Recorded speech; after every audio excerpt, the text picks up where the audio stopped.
This talk is meant to make you feel uncomfortable. But I also need you to know that this talk is about something real. It happened to me 4 years ago when working as a doctor took me to Port Macquarie, Australia. It is violent and it is frightening, but if we can't hear it, then how will things change? I also need to warn you that this talk is confronting. If you need to, please turn down the volume, change the video, or check who is in the room with you. I want you to be safe. It's the warning I didn't have.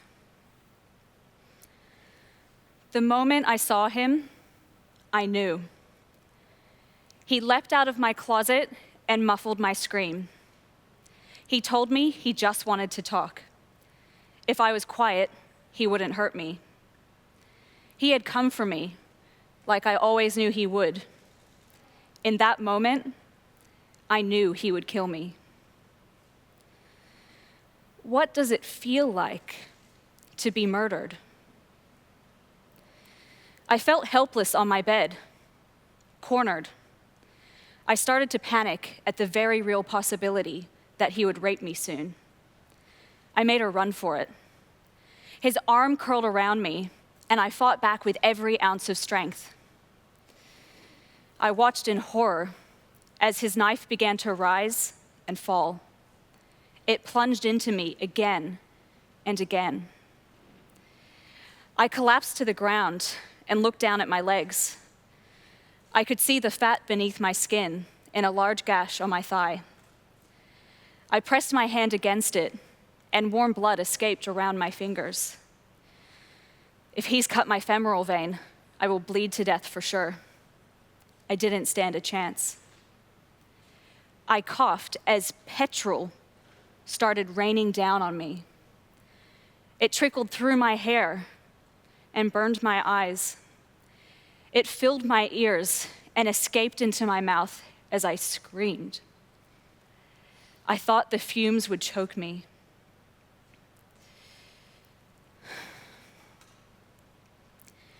What does it feel like to be murdered?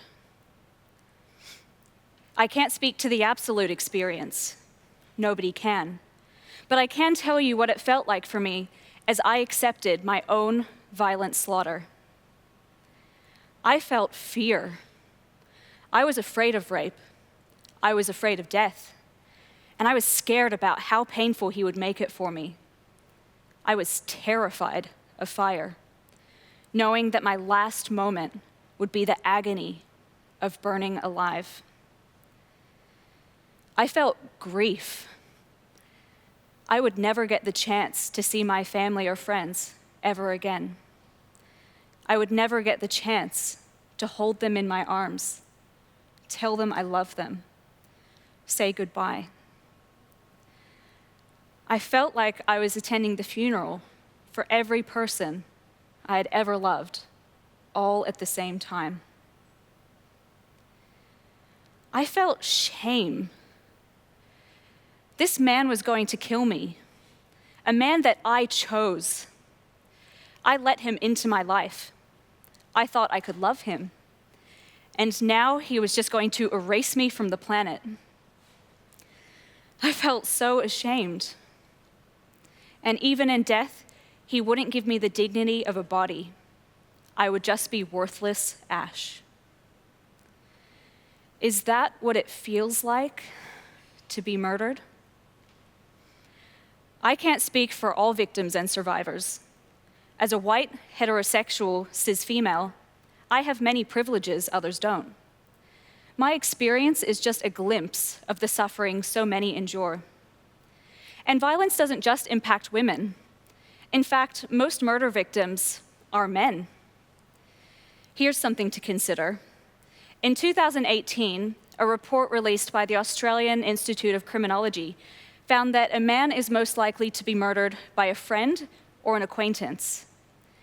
The factors around male homicide are complex, and the situations in which they occur vary widely. For female murder victims, it's quite simple, though. A woman is most likely to be murdered by her intimate partner. the most dangerous place for a woman to be is within her own home. And here's a sobering statistic. The UN study on homicide found that in 2017, globally, more than 1/3 of all female homicide victims were killed by their intimate partner.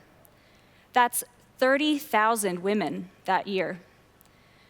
Or to put it simply, 82 women per day. These deaths are preventable. Violence is usually present within a relationship before it escalates to murder. And ultimately, the driving force behind intimate partner violence is gender inequality. I often notice little examples of inequality in my day-to-day life, and you may be familiar with some too. Things like when boys are told, toughen up, don't be such a girl. Or how about this one? Sometimes little girls are told, boys are mean to you when they like you. Or what about when friends give guys a hard time about who wears the pants in their relationship? And women seem to be blamed for the violence they experience. I get reminded constantly that I should never walk alone at night. And after I was assaulted, people asked me, why did I go to my home if I was worried he might be stalking me? My home. These may seem like little things, but they all add up. This talk is meant to make you feel uncomfortable. Now use that unease and do something about it. I'm sure you don't need me to tell you that sexually harassing women is unacceptable, and that we need to continue fighting for equal pay for women in the workplace. But today I'd like to draw your attention to the other side of gender equality, and that is men. While we encourage women to be strong, we also need to help free men from the unnecessary and damaging pressures of masculinity. We need to all reflect honestly on our own unconscious biases.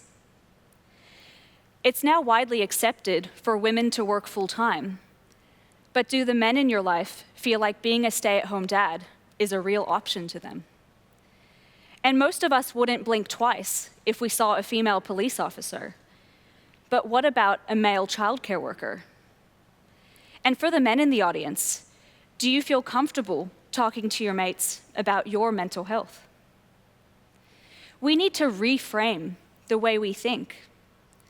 Qualities such as being kind or feeling sad, or roles such as parenting or housework, are part of being human, not just female. If we allow boys and men the freedom to live outside the confines of rigid gender roles, it benefits everyone. Not only will it make society a safer place for women, but it will also likely decrease the rates of violence between men. What does it feel like to be murdered? It would be more comfortable to consider these deaths as an inevitable dark side of the human existence. It would be more comfortable to feel sad, but powerless as individuals to make a difference. It would be more comfortable for me to just move on and never talk about the worst day of my life ever again. But murdered women can't speak for themselves.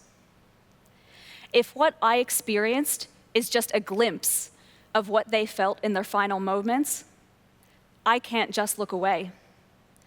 I want you to hear their voices.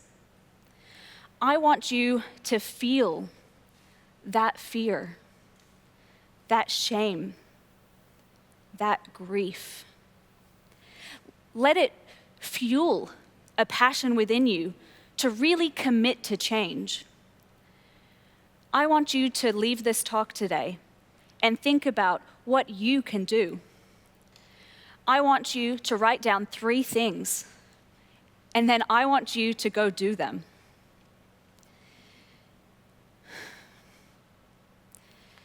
We can all do better than what's comfortable, because no one deserves a violent death. Thank you.